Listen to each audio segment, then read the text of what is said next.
Good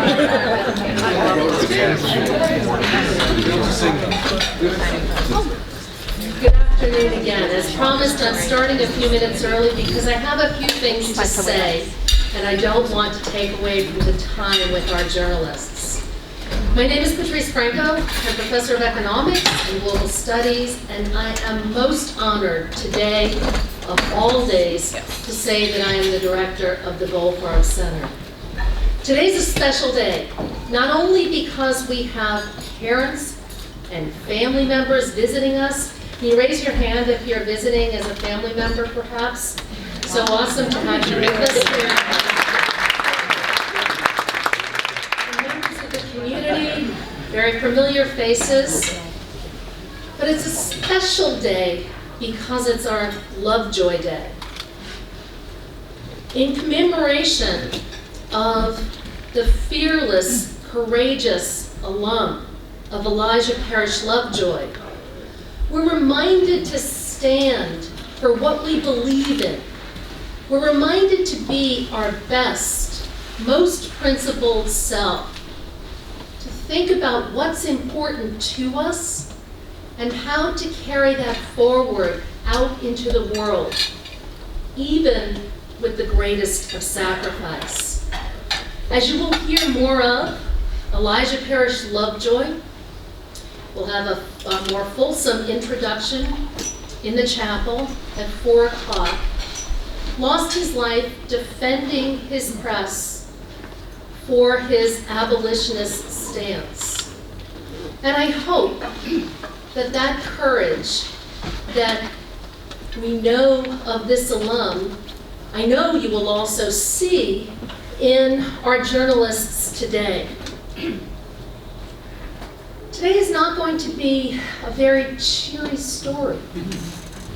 This is hard work that these amazing men have done. For those of you who were with us last night at the screening of The Crown Prince, you know the danger that journalists face in this world. So I would just very simply like to ask all the journalists, all of those who have or are writing, to stand up for a moment and be recognized by all of us for this courage and work in this world. So, Ruth.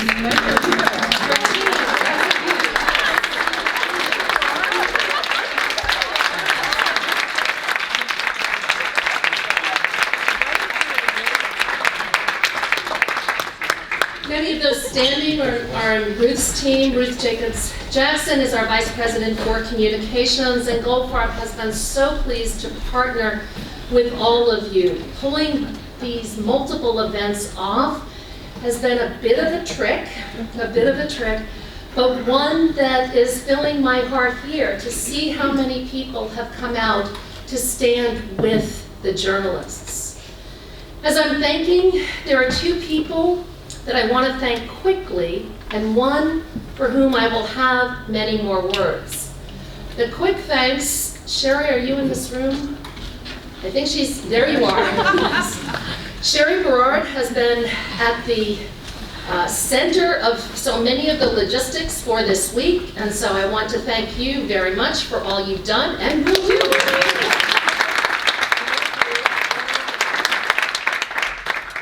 And finally, someone who knows what it's like to run a Lovejoy, has a Lovejoy, a space for Lovejoy deep in his heart, and that's my husband, Sandy Mason.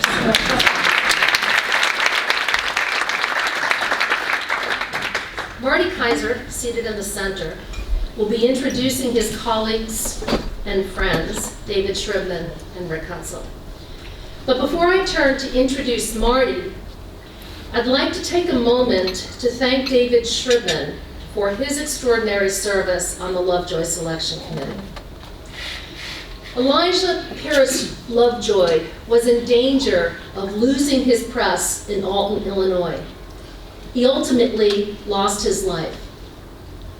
David Shribman's distinguished career as a journalist was defined, like Lovejoy's, in guiding a community's conversation around important issues of their day. Shribman's fear, expressed in our Lovejoy Symposium last year, is that we are losing our sense of press in the community. We are facing the death of this community voice, like Lovejoy, losing our press. David Shribman's commitment to the Lovejoy Award is about using the narrative of the first American martyr to freedom of the press to reignite accountability for free and open discourse rooted in communities. David is an avid reader of American history and a passionate political junkie. He notes as a child, along with his brother, Jeffrey, and sister, well, you weren't there at the time, Robin, but his sister-in-law, Robin, here today, his life lessons came from the political arena. Sandy Maisel notes that David Shribman has been a supporter of the Lovejoy Award since journeying to Waterville to see the New York Times' James Scotty Reston receive his Lovejoy in the mid-1970s. As a member, and then now retiring chair of the selection committee, Shribman has frequently reminded us of all the importance of the Lovejoy legacy and of the bravery and skill in presenting the important news of the day to American readers, listeners, and viewers, exhibited by those Colby has honored in his name. As Ruth Jacobs Jackson, VP for Communications, notes, David Shribman has shown tremendous commitment to this volunteer committee, first as a member and since 2014 as chair. Under his leadership, the Lovejoy Award has honored some of the most important and courageous journalists of our time. Always holding the best interest of the award and the Lovejoy legacy in mind, David has helped the college build an incredibly strong and dedicated committee that will continue to serve Colby and the Lovejoy Award after his tenure. We are very grateful for his involvement. David, in your book, I Remember My Teacher, you recount the stories of teachers who changed lives. Your body of work and the way you have expressed this in the Lovejoy tradition has changed the course of our understanding of journalism. On behalf of Colby and the many journalists and students here whose lives you have touched, we thank you deeply.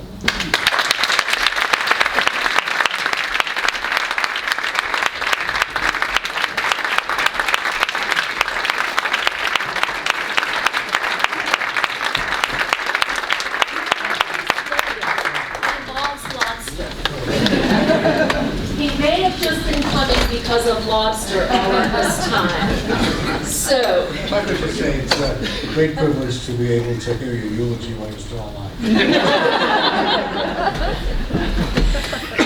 Now you know why I had to start early, right? I was taking a little bit of time, but David has given so much time to this. I felt it was important that we recognize that. So, Marty, you are important, but you're still staying on the committee, so in a much shorter way. I'd like to introduce to you our moderator this afternoon, Marty Kaiser. Marty led the Milwaukee Journal-Sentinel to 3 Pulitzers while editor there from 1997 to 1915, and was honored as a finalist 6 other times between 2003 and 2014. It's not surprising to me, because I've seen Marty in action at our student meetings that we've held over the year. He's able to pull out a story, help people achieve their best writing. Now Kaiser has been a Pulitzer judge 3 times as well. He's not retired, far from it, but has engaged in a second career. He is now at the University of Maryland, Philip Merrill College of Journalism, where he is launching the new Howard Center for Investigative Journalism, and is working as managing director with the Capitol News Service, coordinating the efforts among the Capitol News Service's various bureaus and news teams. Marty, we're so thrilled for all your work on the Lovejoy Selection Committee, and that you have taken the time to come up here today and share with us two very difficult stories. So please join me in thanking Marty.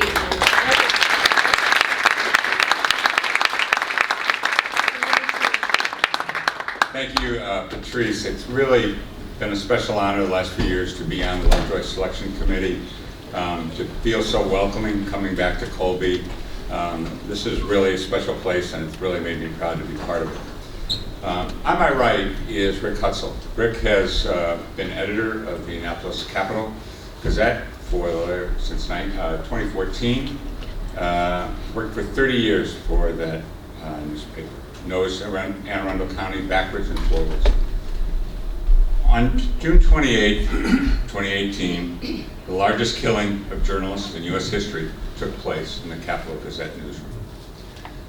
We're going to talk about that a little bit more in the next 45 minutes or so. On my left, as you just heard, is David Shribman. He's now editor emeritus at the Pittsburgh Post-Gazette, where he had been executive editor for 16 years. David, while winning Pulitzer Prize at the Boston Globe, also worked at the Wall Street Journal, the New York Times, but also understands the connection of community that Rick has worked so hard for the last 30 years, starting his career in Salem, Massachusetts. And it really served him well in Pittsburgh after what he went through. Because back on October 27th, almost a year ago, 2018, the largest attack on Jews in U.S. history killed 11 people at the Tree of Life Synagogue in Pittsburgh. Now, as a friend of both of these men and a fellow editor, I have watched them during the last year, and their response is just, I'm in awe of how they have handled their staff, their connection to their community. And yes, their news organizations received recognition. They and their news organizations received recognition from the Pulitzer Committee this past spring. But I know if you talk to them, the recognition from their community and the connection of their newspapers to their community is so much more important than any Pulitzer Prize. So I live in Annapolis, and I had moved there and lived there for about a year when the tragedy happened. And the outpouring in that community was really something special. And it talks a lot and tells you a lot about the connection of community journalism and how it is such a lifeblood for what really journalism is about across our country. A candlelight procession filled Main Street of Annapolis, crowds of people turning out to stand up for the fallen journalists who worked for Rick. Same time, he was hearing from journalists across the country. New York Times, USA Today, LA Times, Baltimore Sun, many of them came and helped fill in the newsroom, helped work as reporters during the summer for him. Throughout the journalistic community across the country, one tweet stood out. Reporter Chase Cook posted on his Twitter account, "We are putting out a damn paper tomorrow." This shortly after the killings. I've gotten to know Rick since I moved to Annapolis, and I've seen him speak at public events around Annapolis. I read his columns regularly. I know that the residents of the state capital of Maryland are very lucky to have an editor such as Rick Hutzell. I also know from the recognition that he's received around the world from journalists that journalists look to him and are very lucky that he is in our profession. They all admire his leadership. In David's case, we've been close friends for almost 20 years. David lives 3 blocks from the Tree of Life. And the tragedy hit his neighborhood, hit his newsroom, because not only did they have to cover it, but friends of people in that newsroom died in that tragedy.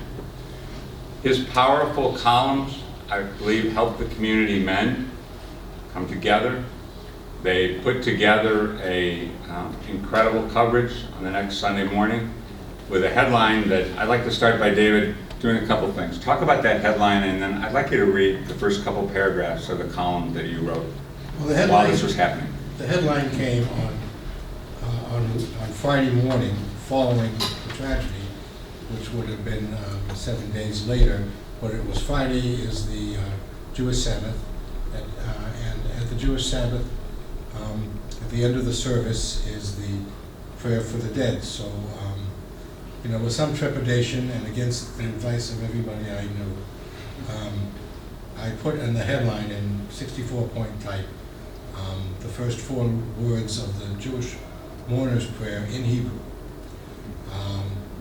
And it was the only time an American mainstream newspaper led its paper with words in Hebrew.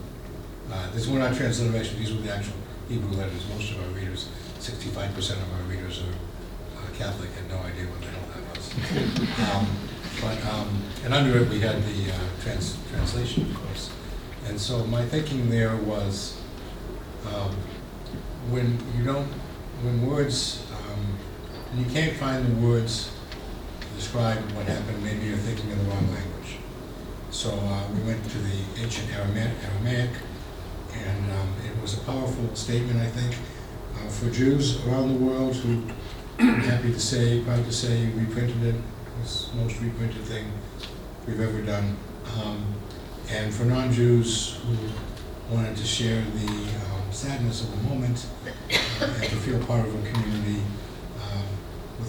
that had a great and enduring loss. And so it was a risk, and it was the riskiest thing I probably ever did, but I'm very proud of having done it. And I will say one thing about it. I got the Hebrew lettering from my own rabbi.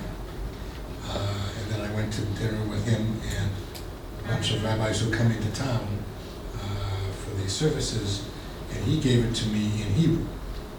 So we produced it. We don't have a lot of Hebrew typeface, of course. And I didn't know anything. I mean, I'm Jewish, but I'm kind of a conscientious objector to going to a lot of synagogues. So I had no idea that we were printing this in Hebrew, same letters, but it's actually an Aramaic prayer, and the last letter, which is a silent letter, we produced as a yod, and it should have been a hey. Believe me, I've copy edited a million stories. I never catch that. So it prompted not only the most famous headline, probably since Dewey defeats Truman, but probably I think the best correction ever, which I have to explain that we had the hey instead of the yud, or the yud instead, I don't know. We had the wrong one, and then we apologize for having a spelling error in the headline. So read the first couple paragraphs. I have it for you here. Sorry, maybe you memorized it by now. It's so good. Actually, this is what I'm thinking is. This is the last 2 paragraphs. I was driving around doing the food shopping and going to the dry cleaner I was at the gym when somebody called me and said there's a shooting going on at the Tree of Life. I just saw someone coming out of the synagogue with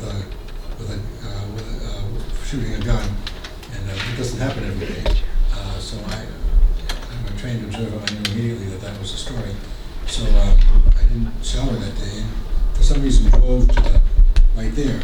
I was just driven there. It's some kind of mystical tropism Dick would understand. And then I don't know why I was there, so I went back to the office where my real work was, and I started to write. And while this was still going on, I wrote this piece, and these are the last 2 paragraphs. Slightly embarrassing to read them, but I will. Because this was our neighborhood caught in the crossfire of the strains of the global village, and for once, sadly, so very sadly, the hurt was ours, and the victims were ours, and the need to heal was ours. For now it had happened here for millions across this wounded nation. We're the focus of anguish and anger and solace. It can happen here. We're the place of the moment. And as we suffer and as we know, given the tempo of the tragedy of these times, that title won't be ours for long. In our grief shared across all faiths, we need something to lean on to steady us. We might reflect on this passage from the book of Proverbs that lent its name to its place of tragedy, a reference to the metaphor describing Judaism's most sacred text, the Torah, as a tree of life. But it is a tree of life to all who hold fast to it. Its ways are ways of pleasantness, and all its paths of peace. So, I was writing under deadline on this. That's very good. I apologize, I meant the last two paragraphs when I mentioned that. I followed both of these men's columns and talking to them throughout it. Rick, talk a little bit about the reaction in your community. I talked about some of it, but talk about your position as editor and your feelings and what went on in the community, because it was really something special. So I've been the editor for 5 years, and I've been there for 30. My goal was, when I got hired in 1987, to stay about 2 years and then move on. And as life happens, there was a recession. I got married. We had a kid. We got a dog. We got another kid. Bought a house. Got another house. Next thing you know, it's 2014, and our small community newspaper was bought by our nearest competitor, the Baltimore Sun. And if you've ever been involved in a takeover by another company, you know that there's a clash of cultures. We found that this news organization that we had been competing with, taking great joy in beating on local stories, really didn't care very much about the competition at all. They were focused on other things. So one of the lessons I learned after this shooting is that all journalists are good people. I really believe that. These people who we were very uncomfortable suddenly finding ourselves working for came to our rescue and kept us going. A small newspaper like mine, if we had not been part of a larger organization, would have simply ceased to publish. So any praise that I get or my staff get is deserved by all of those in our organization. So, I think that Josh McCarrow, who's one of my photographers, said it best, and that we found ourselves in the very unusual situation of being at the front of the 4th of July parade. Now, Annapolis is one of the birthplaces of American democracy. It's true that the Declaration of Independence was reported in the Maryland Gazette, our historic title, not on page 3, and I've heard the story that it was on page 3 because it wasn't local news. It's because a tray of type weighs 400 pounds and they're not going to break it up. Jesus could come back and they're not going to break it up. So our community has a centuries-long history of understanding the importance of a newspaper as part of your sense of identity. You know, we're about the issues. The issues we report on are the things that we all agree are issues. But finding ourselves at the front of the 4th of July parade with thousands of people there, Josh said that he didn't realize that we were that important to the community. But he very sagely also noted that we don't think the community realized it either. It took that to make it clear. So a lot of what we wrote and we reported on the days after were not only about the tragedy that happened to us, but a tragedy that happened to our community, to everybody. If I could add one thing, my great friend and mentor, Matt Storin, the editor of the Globe at my time, is sitting here. We used to say, don't feel bad that the Declaration of Independence is on page 3. We used to say of the Globe that the Globe was such a great newspaper that you never knew on what page you'd find a page one story. After the killings in Annapolis, a lot of talk that this was an attack on the First Amendment, which it certainly was. But David, talk about, you wrote a really wonderful column tying the First Amendment and religion and the pieces of the First Amendment together in a column 10. Talk about your feelings about that and why all religion, freedom of the press, and how that's all tied together and how important the First Amendment is. I think we forget that the First Amendment isn't only about the freedom of religion, freedom of the press, but also the freedom of religion. So, we share the same amendment. And America was founded on the notion of freedom of religion, not freedom from religion, but freedom of religion, even as our founding progenitors denied that freedom to some of their neighbors in my native town of Salem and elsewhere. But freedom of religion and freedom of the press are the same thing. They're the freedom to express yourself, to express your love for your God or your regard for it, and to express your view, and they're tied together, and I think they ennoble each other. So one of the things that is interesting after the aftermath of what happened in Annapolis, that when I've told friends about this, especially outside the journalism world and even inside the journalism world, is some of the things that happened towards the Annapolis Capitol. They had to leave their offices and essentially moved to an undisclosed location. They moved to become part of University of Maryland has a bureau where students work as reporters in Annapolis. People were told, don't tell where they're working. And this is so unlike what we should be about in this country with small, medium, any size newspapers, but especially small newspapers. The idea that you can go down to the newspaper, you can walk in, you can talk to the editor, you can talk to the reporter. Well, the Annapolis Capitol and Rick's staff had to go work at a place with 24-hour security. They're still receiving death threats from people, letters to the editor accusing Rick for not causing the thing to happen because he wouldn't let his staff have guns in the office. It was people who worked there were not supposed to say where they were actually working. The whole idea just was stunning when people hear about it. And maybe Rick, you could just talk about that. You wrote about it, I know, in one of your columns. So one of the things about an event like this is that everyone looks for symbols. Everyone looks for ways to interpret the world around them. And so the shooting in my office, it's been interpreted as something that means something about gun violence. It does.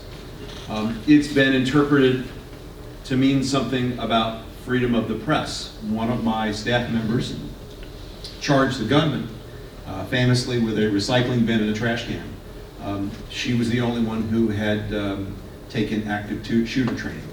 It's flight, hide, fight, is the idea. And she fought. She died. As far as I know, she's the only journalist in the modern era to die defending her newsroom. Many people blamed Donald Trump. He is famously combative, famously blames the news media for reporting on what he does in ways he does not like. And so we did get letters to the editor echoing that criticism. The man who's been charged in the shooting did retweet some of the president's tweets about fake news, traitors, things like that. David asked me to read something I wrote after. I guess, during the Obama presidency and the Bush presidency and the Clinton presidency, the president became the mourner-in-chief. I think that's a phrase was used. And we went through 5 funerals, and we noticed the president didn't come. Given some of the things he said about the news media at that time, we weren't sure if we wanted him to come. But he didn't come. There was a fight over whether the city could lower the flag at half staff. We're sailing towns, half staff, not half mast. So I wrote a letter, a column, an open letter. It's a classic journalism technique to write an open letter to someone, which you know they may never read. But I talked about some of the things we got. Someone sent me an editorial cartoon, I'm not sure where they got it, where it showed a newspaper office with a man with a gun shooting at someone in the newsroom. And and he blamed me for not letting my staff have guns. To be honest, no one ever asked, but I wasn't sure whether I was the person with the gun or the person being shot with the gun. Other people wrote letters blaming me for not. I've been in the business long enough and at the level of community journalism that I have had someone bring into my office a potato shaped like Abraham Lincoln's face. I have had someone bring in an albino muskrat. It was not alive. Being in community journalism, it's just the best job. You see people and things right in front of you that you wouldn't see in any other job. So I wanted to write a column about the things we were getting and the president not coming. And so I wrote an open letter to him, and I wrote, blaming people can't be comforting. I had to stop myself from wondering if your rhetoric, excuse me, was the feather's weight of hate that tipped the gunman into a fit of homicidal rage. I was pretty hurt when you called journalists the enemy of the people, and pretty angry when you said 75% of journalists are dishonest, even before our funerals were finished. Don't worry, I doubt either side will mention you during the trial. The trial starts November 4th. We'll see if I was right. And he made a statement about 75% being dishonest between the time of the death and the funerals not even being over. It is important to note, and people did take me to task for this, that the president, the first thing he said about was the shooting, that journalists have a right to be safe in the workplace. And then within the same breath, he was saying horrible things. I don't blame him. I don't. How could you? I don't. There's one person you could blame, and that's the man who came into our office with a gun. You know, being part of the community is part of what we all do. Even in a metropolitan newspaper, you know, I walk around the community, I can always say that I'm Pittsburgh's fire hydrant. But I mean, people tell my wife that I ruined Pittsburgh. Wish I had that power, actually. At the Salem Evening News, where I was a very young reporter, I'll never forget this. I was standing with the editor in an open newsroom, just like it was with about 8 reporters or 10 people. And some banker comes in a 3-piece suit, much like Marty's suit. And his kid had been arrested on a 2-bit marijuana charge, which gives you a sense of how long ago this was. And he came in to beg the editor to keep it out of the paper. And I swear to God, I was standing here and I heard Jim Shea say to the guy, "Well, thanks, Sam, for coming in. If you hadn't come in, we'd have missed the goddamn thing." So, David, talk about, though, your reaction. So the day after the killings, Vice President Trump just rejected, any idea that inflammatory rhetoric coming from the President of the United States contributed to the violence. He said both parties do it. People talk about anti-Semitic comments by the President. Do you think it contributes? Well, certainly he's either a product of, and it's possible he's a product of, or is the reason there is such hatred being spewed out. I think in the President's defense, and it's an introductory phrase you don't hear very often from an editor, but in the President's defense, what he could or should have done, the Tree of Life, there was no winning. There was no winning for him. If he didn't come, it would be the reaction that would hit. If he did come, which he did, he'd be ridiculed, pilloried, and criticized, which he was. So he was in a tough position there, I have to kind of concede. But there is a kind of rhetoric that's going on right now is unprecedented in our national story. Andrew Jackson had odious things to say about Native Americans. Abraham Lincoln was willing and eager to send blacks back to Africa. Teddy Roosevelt had some horrifying things to say in his time. But none of those comments were out of character for the time. Trump's remarks about treason are out of character for the time. And that's a nuance perhaps, but I think an important one. No president has ever spoken about treason like this way. No president with any sense of history has used the phrase Civil War. 600,000 Americans died in the Civil War, and more than half of the number of Americans who died in all of our wars combined. And so, Civil War, they don't fight wars, and so this is a whole different kind of rhetoric right now. Both of you have written about killings just seem to happen over and over. We talk about them, they're forgotten, another one happens. What can be done? Well, I mean, there are two contradictory notions here, Marty. One is that there are more shootings like the one 3 blocks from my home and 15 yards from Rick's desk. But violent crime in America is down substantially. This is a less violent country than it was in our childhood. So that's a contradiction, and it's a conundrum for us. Rick and I have both, and we've talked about this, we have both seen the rituals that Americans do after these killings. They have rallies, they have candlelight, this and that. The priest and the imam and the rabbi get together and they deplore this, and they have commemorations, I don't know what good those do. They help the healing, I suppose, but they didn't protect Dayton and Texas. There are things that can be done though. They're just not. They're not a guarantee. They're not. There's no wall that you can build that's going to keep us safe from this, because America from its very beginning has had a violent and gun-driven culture. That's just who we are. You can't deny it. You're not going to be able to change it. Having said that, there are things that can be done.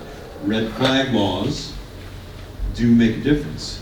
In the 1 year since Maryland adopted a red flag law, those are in Maryland. It's actually called the Extreme Risk Protective Order, and this allows police or certain people to go to a court or a court commissioner and say, I have reason to believe this person is a danger to themselves or to me. He has guns. Would you please go and take his guns and, in some cases, leave where he's living? There have been 161 of those issued in Maryland in the past year. Of those, 91 were in my county. My county is the fifth largest in Maryland, and yet we had the largest number of them. I do think that's because of what happened, because we've had a mass shooting, and people are aware of this. Just recently, a man who worked in a machine shop said, I'm going to come back and kill everyone. I mean, I'm sure people in a fit of anger have said, I'm going to kill you, or I'd like to kill you, or I'd like to punch you in the nose. His coworkers were concerned enough about him that they called police. They went to his house with an extreme risk protective order, and they found 141 guns, including a Kalashnikov. Now, a Kalashnikov is not, an AK-47 is never a gun that was in production. It's a Soviet prototype weapon that is used in variants around the world. But his father was an arms collector who actually had an AK-47. 141 guns.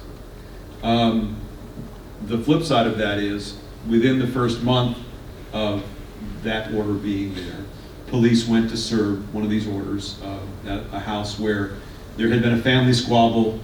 Brother and sister and their spouses all lived in the same house with their mother. These are people in their 60s.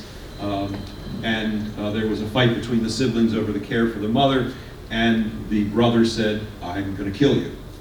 And he had been drinking heavily, and his sister went to the court commissioner and asked for an extreme risk order.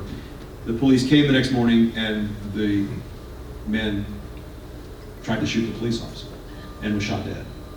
It's the only fatality in these orders. So this device, which is in some states, can stop violence. It did stop violence, it looks like, in the incident where the man threatened his coworker. It may have prevented that man, who was clearly at a point where he was out of control. If you pull a gun on a police officer, you demonstrated that you have no the boundaries about behavior are gone. There are also 5 gun control measures that have been shown to be effective. The notions that there is no, the number one cause of gun death in this country is suicide.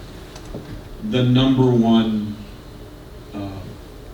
there's this thing in an autopsy called the secondary cause of death, and the cause of death is going to be a gun wound.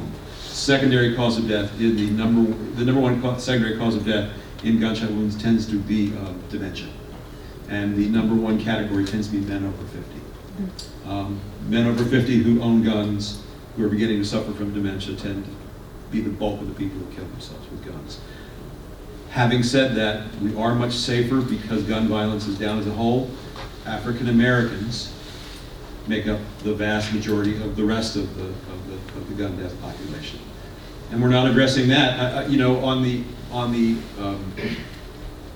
About a month after the shooting in our office, the mayor of our town, who's a very irrepressible guy, wanted to do something. He wanted to, so he created. He's a restaurateur, a bar owner.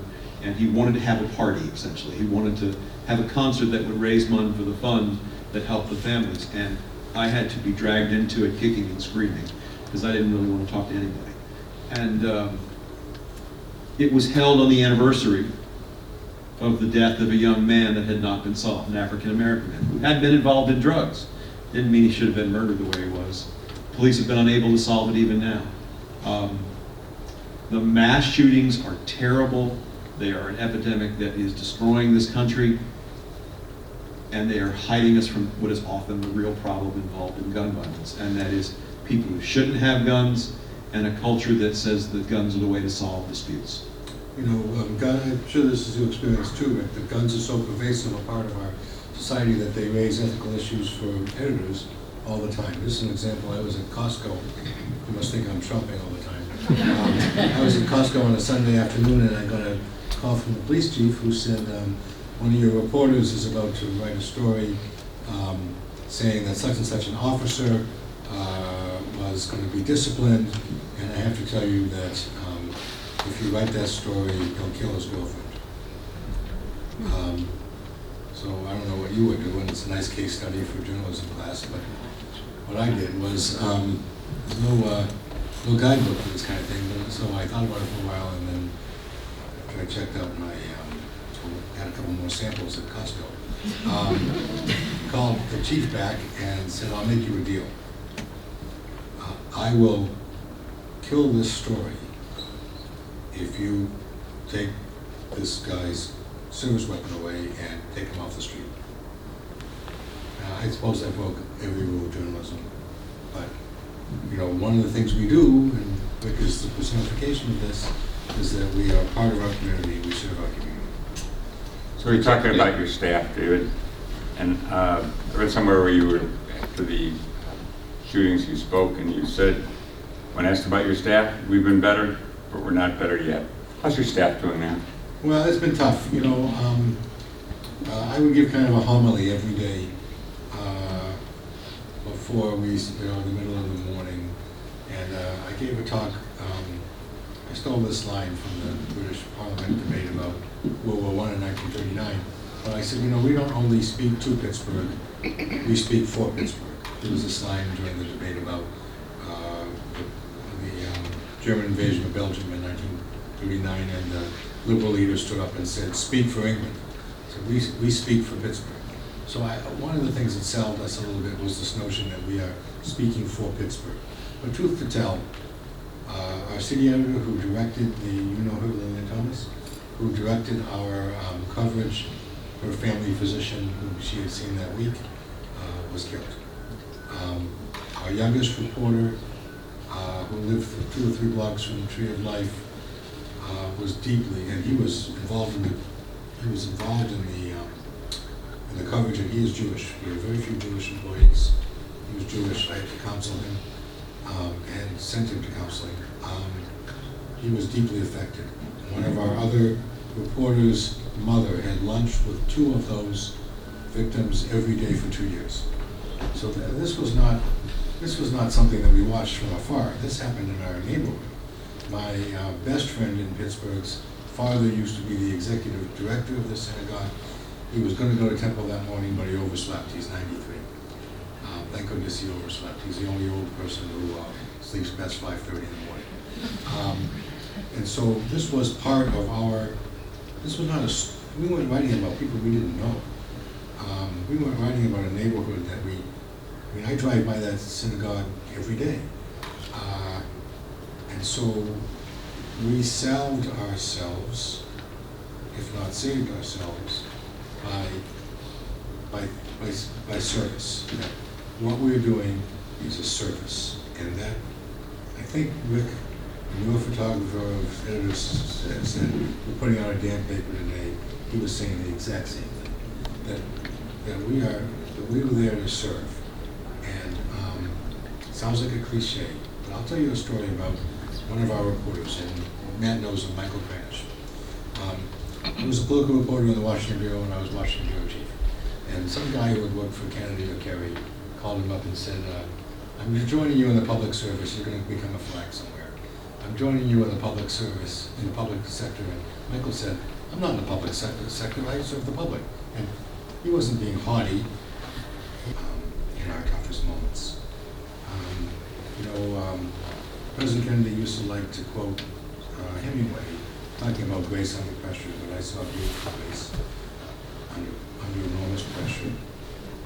I saw our reporters, Matt, I always think of that story during the Kennedy administration, Kennedy assassination, where people heard about the Kennedy assassination, and in the time when there was only one tunnel in Boston, they were coming, they heard about it and went through the tunnel and did a U-turn and came back to the office. People streamed into our office, our reporters. Then something happened in our newsroom, and I know happened in yours, Rick, and I'd like you to too, is that we, reporters like nothing so much as a free meal. And we were working amazing hours, and nobody put in for overtime. And other newsrooms sent food every single day. Somebody sent dinner, somebody sent lunch, somebody sent fruit basket, somebody, and you had that as well, didn't you? I mean, I know we sent stuff to you. I think we sent stuff to you. Not the same thing, though. Yeah, they took the stuff they didn't eat. So We didn't get There's no regifting going on. So Rick, talk a little bit, same kind of thing that Dave was talking. Talk a little bit about how your staff's doing now and how it's changed then. So there has been some turnover, and the people who, it is a little, it's very unusual. 5 members of my staff are going to be witnesses in the trial. And so we have made the unusual decision, I've made the unusual decision, to cover the trial. Not with those staff members, but with people who have come in since or who were not there that day.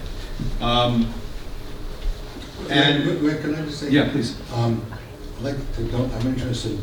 Our lawyers always tell us, stay out of court and never testify. Is there a question about that? So they have to testify. They're witnesses to a crime. I mean, they and actually they're not witnesses to a crime. They're victims of a crime.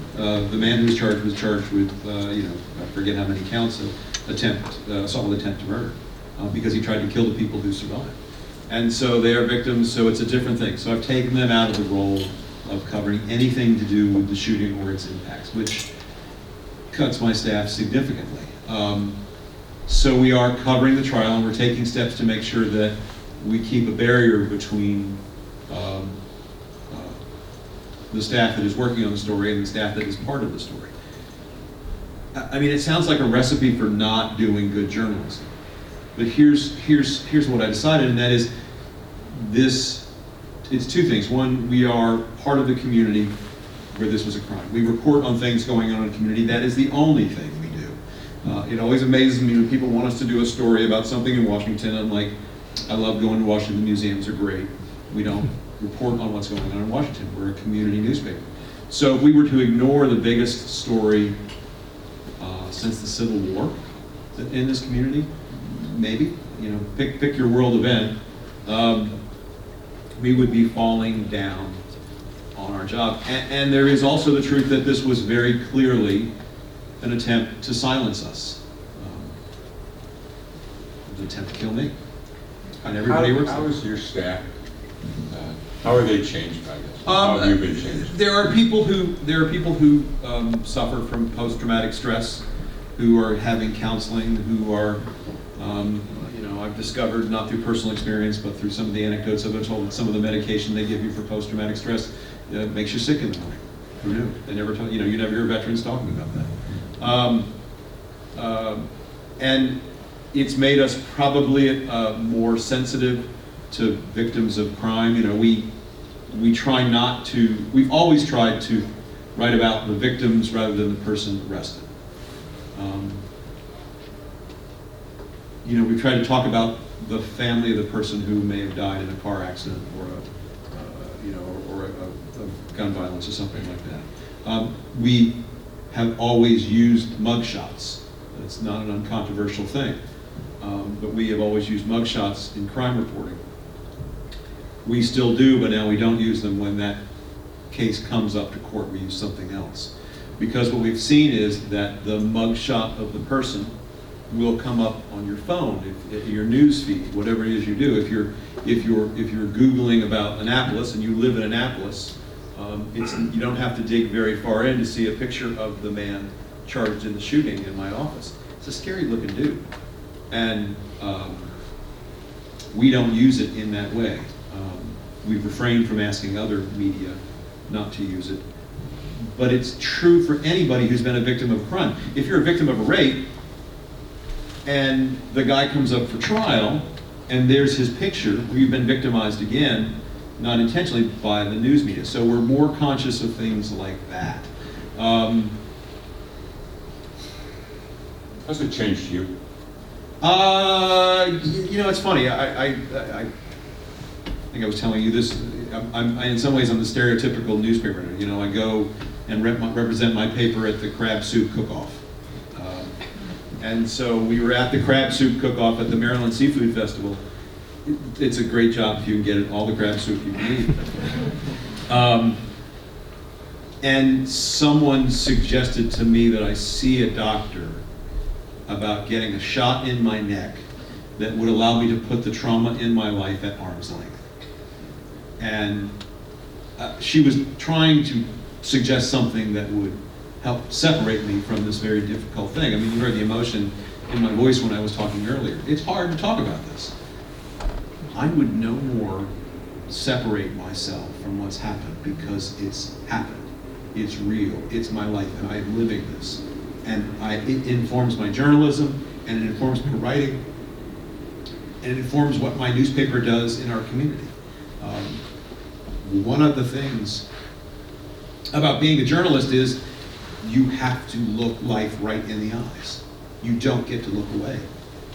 And that's sometimes wonderful, sometimes incredibly ironic, and sometimes incredibly painful. Last question, then we're going to go to the question of the audience. I asked David the same question. Is there one thing that sort of helped you get through this and be here? My wife, my kids. I talk to my kids every day. It's helped because I've got a car that has a car phone in it now. I can phone them. And at first it was, they were really hurt by this because I was on vacation with them when this happened, and they saw me hurry back to Annapolis and be thrust into this. And they're aware of the fact that if Rob Hyacin, my assistant editor who died, and I had agreed to different vacation, we debated over who was going to go on vacation that week. It was his wife's birthday. He wanted it.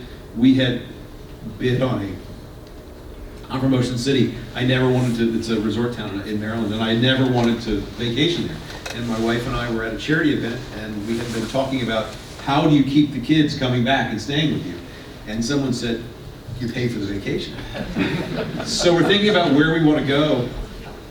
Rehoboth.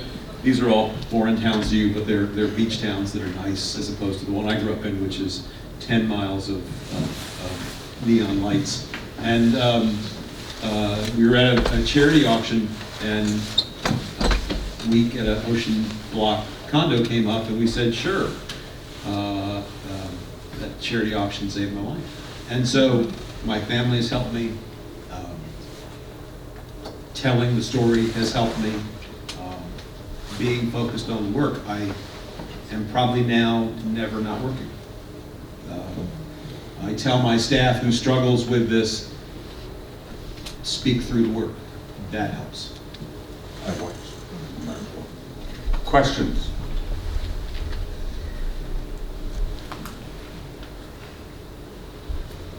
Let me just ask that as you ask questions, if you briefly introduce yourself, and we have about 15 minutes for questions.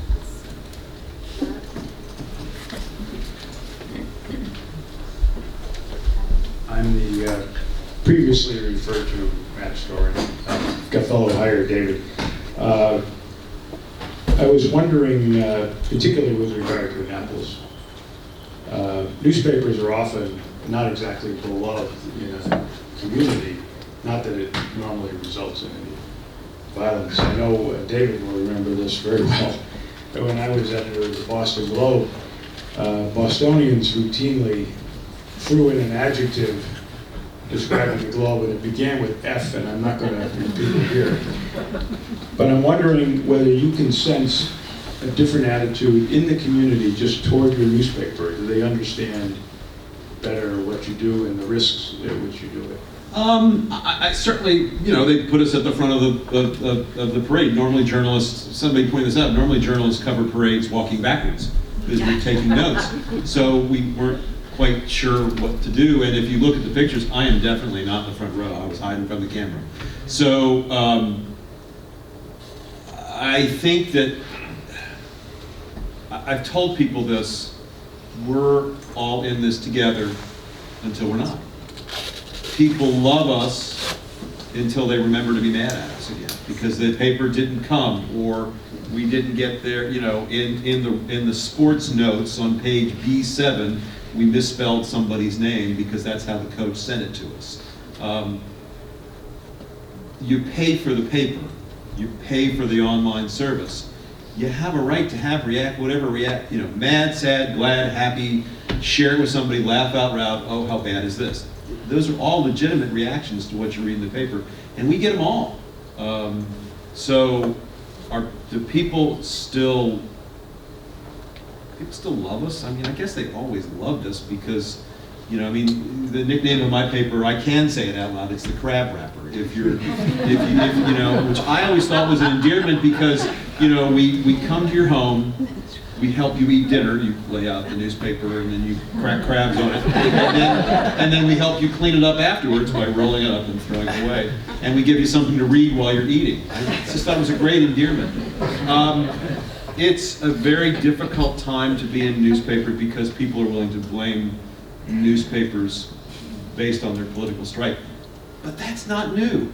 Nobody liked Thomas Paine, considered one of the first American journalists, really a pamphleteer, but he had some newspapers. Nobody liked him. The guy had a reputation of just being a really difficult person, even from the people he was working with. I don't think even his wife liked him.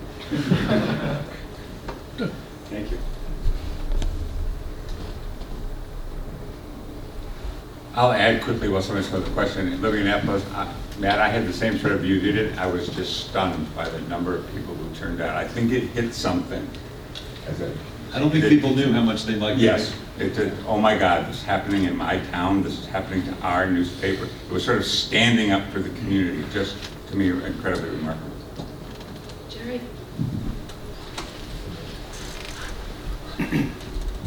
Thank you for being here.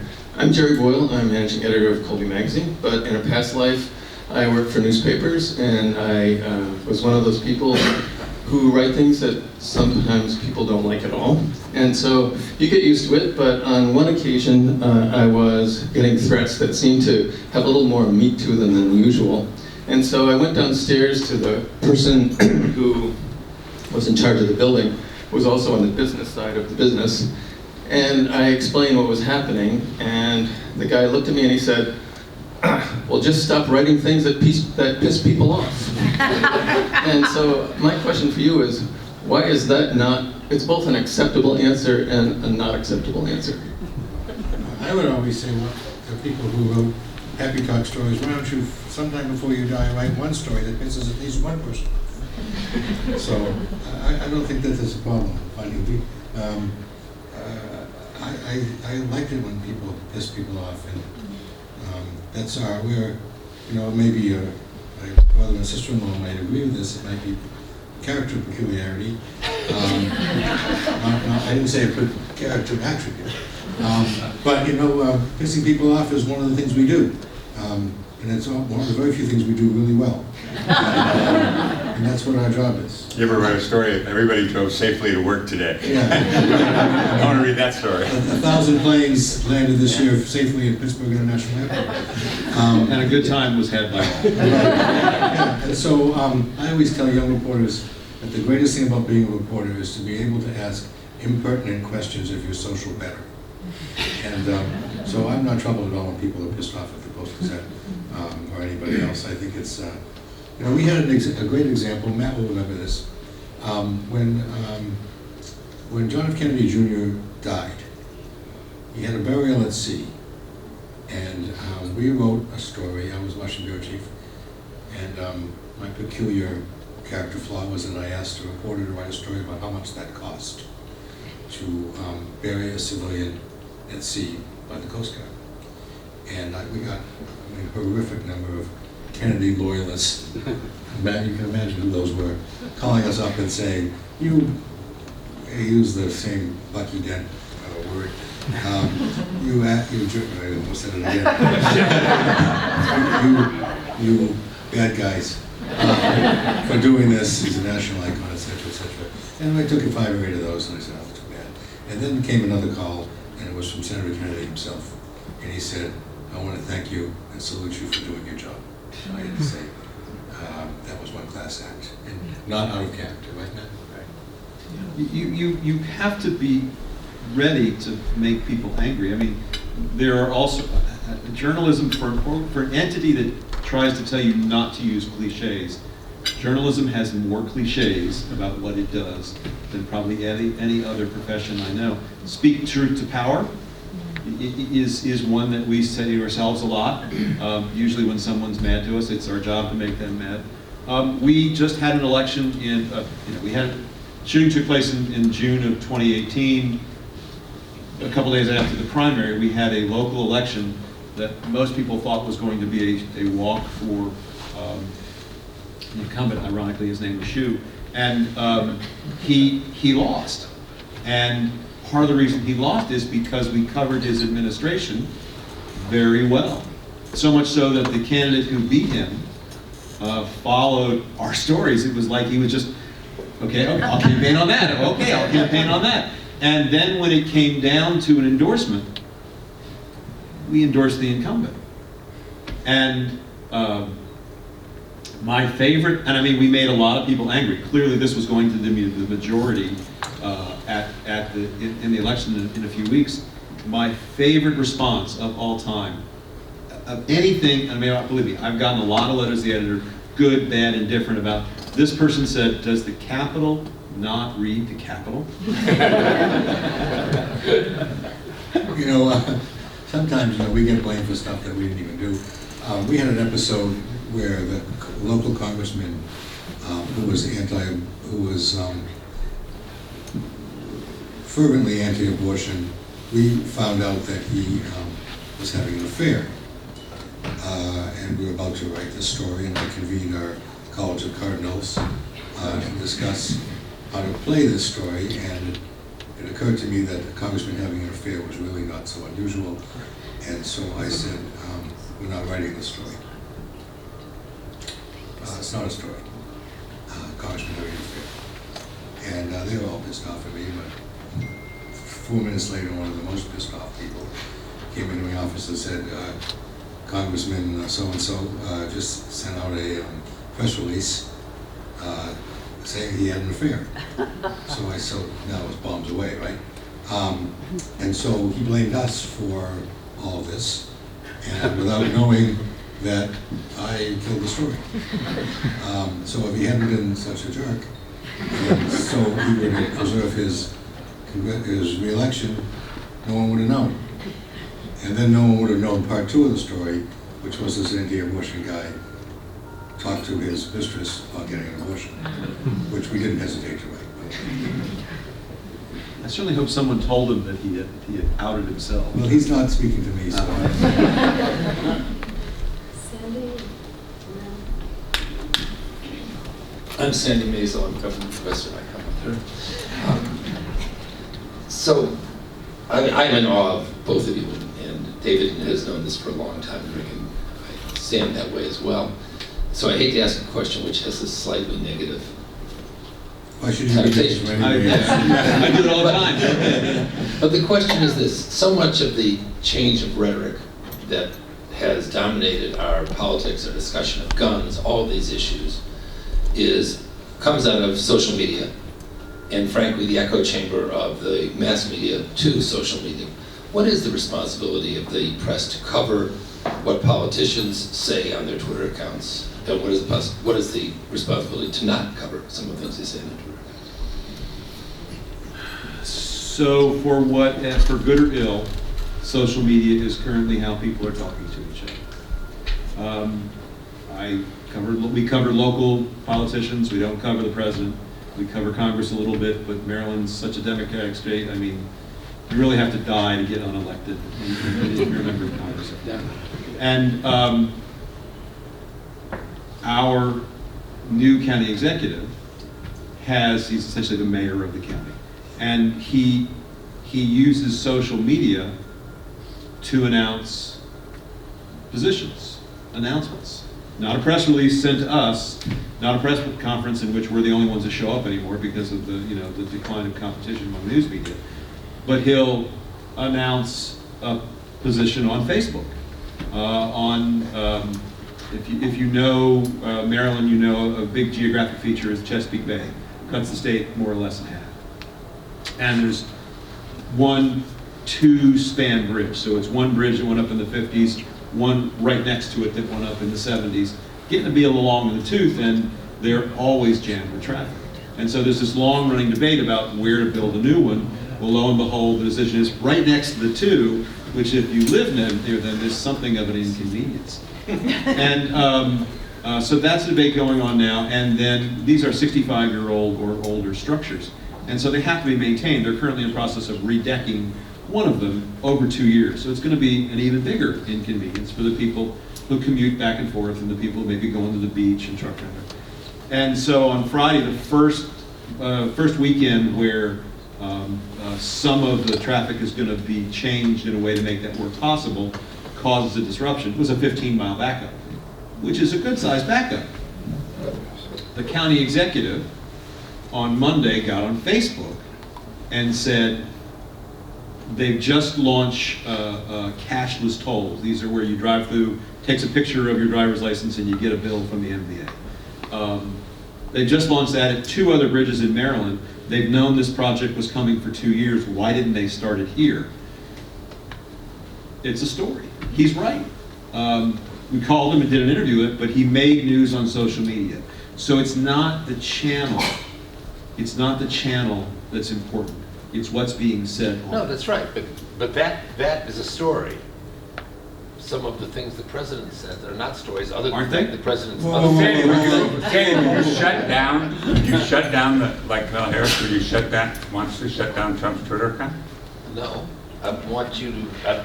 Actually, I was thinking more of candidate Trump before the president, but I think the question is not whether you shut it down, but whether you make a judicious statement about when you're going to report it and when you don't. And I think the campaign, everything he said was reported.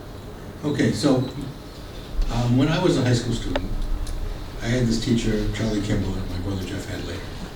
And this is a period where we all hated Richard Nixon, and all of us younger folks did. And we would say to Mr. Kimball, well, why are you watching him? And he would say, I will always watch what the President of the United States has to say. And I don't think there's any utterance too small of the President of the United States, whether he be James Buchanan, or John Quincy Adams, or Jimmy Carter, or President Trump, that's too small to report. Anything that the President has to say is by definition news. And I understand why some people would like to shut him down, but I think that's because they don't like what he says. I don't mean you, Sandy, but I mean that's some people. I just think that what the president says, like what the Queen says, is by definition news. There is a history of the news media in this country doing that. And I can give you 2 examples, and you guys can decide if it was the right thing or wrong. The news media knew that Franklin Delano Roosevelt was reliant on a wheelchair and allowed him to hide it because they knew it would project weakness in the mind of the public. I think when he finally, there was a point at which he finally did show up in public in a wheelchair. And they did that for political reasons. We were in the middle of depression, we were in the middle of a war, he was trying to project American strength. Hard to do from a wheelchair in the 30s and 40s. Maybe hard to do now. And then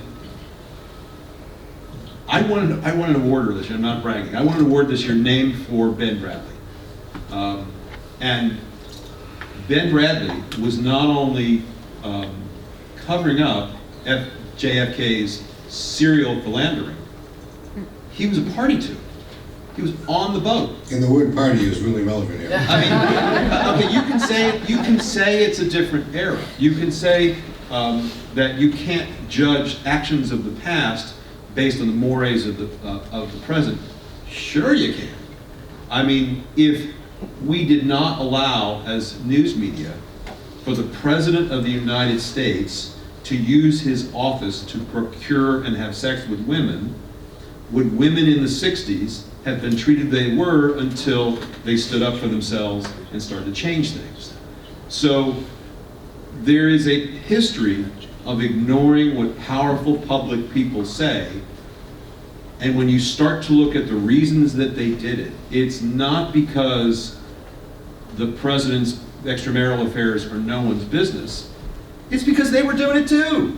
It's because they agreed that that's how you treated people. And that's wrong.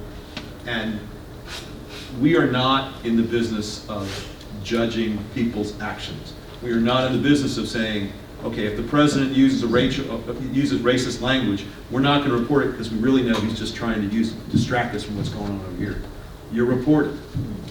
You know, there was a time, which, you know, in campaign in my own time, Matt will remember this too, where the expression was wings up, wings off, where reporters and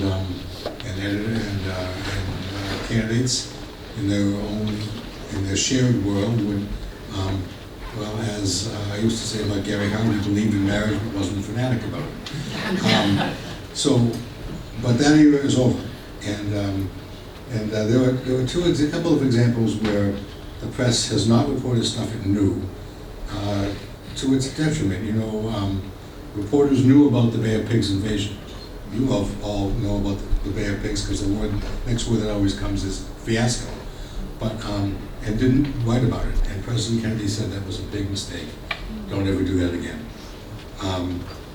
The only time I ever was an example, Matt will remember this one as well, after the 2001, if he has any memory left at this day, 2001 terrorist shootings, the White House press secretary called me and said, I'm asking you not to report President Bush's movements and the fact that we have anti-aircraft weapons on the roof of the White House. And I found that to be a perfectly reasonable request and conform to it fully. So there are some times, I think, when there are times when you listen to when the White House asks you not to report something, and there are times when you don't, and that's judgment. Usually the failings of journalism pointed out by history are when somebody elected not to tell the story and not when they told it incorrectly. So we've never had a Goldfarb event without a student question. Emma, thank you. You're going to have the last question. Thank you all for coming. I'm Emma Hoffman. I'm a senior here at Colby. I was personally affected by both of these shootings. I'm a Jewish student, and I'm also from Maryland. Where are you from? I'm from Rockville. Okay. Yep. So these hit me pretty hard. My question for you is about how you can be supportive and sympathetic and even empathetic to these kinds of situations that do not personally affect you. And as news outlets, what is your responsibility in supporting other people who have been through similar trauma? We, on the anniversary of, we did a lot of reporting on the anniversary about the change in our community, what was going on with some of the people in my office. Some of this we did ourselves, some of this we brought in journalists from outside to report on. And on the anniversary itself, we listed the name of every victim of a mass shooting in America in the 1 year since then. If you've ever been through a mass shooting, every mass shooting tends to resonate and bring up the feelings that you have and bring up the difficulty you have dealing with it. You can pretty much bet that we know what comes next. There's going to be another mass shooting. And you can bet when that happens, the people from my office will not be sleeping well. I won't be sleeping well. And that is that empathy for what happens for others, not just mass shootings, but all gun violence, is I think something that we got out of this, if there's anything to be got. I've done 3 events now in the last several hours, and we haven't disagreed on one thing, and I would have to say that I just want to, as they say in Congress, identify myself with the gentleman's remarks. Every time he says that, I think he's about to disagree with me. Later. Later. Marty, is there anything you want to add in wrapping up? I want to compliment both of them. As I said earlier, I'm great admirers of their work, and then watching how they have led their communities and led their newsrooms in the last year is remarkable. And they are recognized by journalists around the world for the work they're doing. So it's really an honor to have you both here today. Thank you for talking to me.